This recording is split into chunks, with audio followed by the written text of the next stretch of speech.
फलाने का बेटा फलाने की बेटी बहुत सीधे हैं बेचारे, कुछ उल्टा भी कह दो ना तो जवाब तक नहीं देते। ए बेचारे के चक्कर में ही तो तुम बर्बाद हो रहे हो। अरे क्यों बनना है तुम्हें बेचारा, क्यों चाहिए इस समाज का अटेंशन? बेचारा बनकर सीधा बनकर अब तक क्या हुआ, क्या उखाड़ लिया तुमने? कौन से सपने पूरे कर लिए, कौन सा जंग जीत लिया? सिर्फ और सिर्फ अपना टाइम बर्बाद किया और अपनी जिंदगी भी।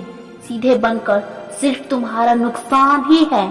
अगर सफल होना है, अपने सपने को हकीकत करना है तो बुरे बन जाओ।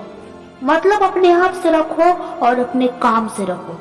सिर्फ खुद का सही डिसीजन लो, किसी और का ओपिनियन फॉलो करने की कोई जरूरत नहीं है, क्योंकि ये दुनिया कभी तुम्हें ऊपर उठने नहीं देगी, कभी तुम्हें आगे बढ़ने नहीं देगी। मुझे पता है ऐसे बदलाव के बाद जो तुम्हें अच्छा और बेचारा कहते थे वो तुम्हें बुरा कहने लग जाएंगे, तो दिक्कत क्या है? कहने दो ना बुरा। वैसे भी इस टेढ़ी मेढ़ी दुनिया में तुम सीधे बनकर रहोगे तो लोग पांव तले कुचल डालेंगे। यहाँ बुरा बनना ही बेहतर है।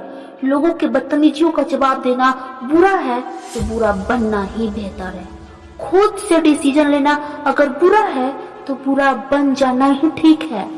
अपनी प्रोग्रेस पर ध्यान देना बुराई है तो ऐसी बुराई करना ही ठीक है। अपने स्किल पर टाइम देना अगर बुरा है ना तो गप्पे लड़ाकर बेचारा बनने से 100 गुना बेहतर है बुरा बनना। अपने उन दोस्तों का साथ छोड़ देना जो अपने साथ तुम्हारा भी टाइम वेस्ट करते हैं। इस समाज का चाहे कोई भी नियम हो, अगर तुम्हें आगे बढ़ने से रोक रही है, इस दुनिया की भीड़ में तुम्हें आगे निकलने से रोक रही है, तो तोड़ देना ऐसे नियमों को और समझने देना जो तुम्हें बुरा समझते हैं, क्योंकि तुम्हारे कर्म बुरे नहीं है। ये दुनिया तो भगवान को बुरा कहने से पीछे नहीं हटा, तो हम इंसानों को कैसे छोड़ेगी? अपने मंजिल के सफर में तुम्हें बहुत नेगेटिव कमेंट्स मिलेंगे कि तुम बुरे हो, तुम मतलबी हो, तुम सेल्फिश हो, तो अपनी डायरेक्शन चेंज मत करना, क्योंकि सक्सेस के बाद जो तुम्हें बुरा कहते थे वो भी तुम्हारी पीठ थपथपाएंगे। पर दोस्त, बेचारा बनने के चक्कर में, सीधा बनने के चक्कर में अपनी सफलता, अपने फ्यूचर को कहीं खो मत जाना।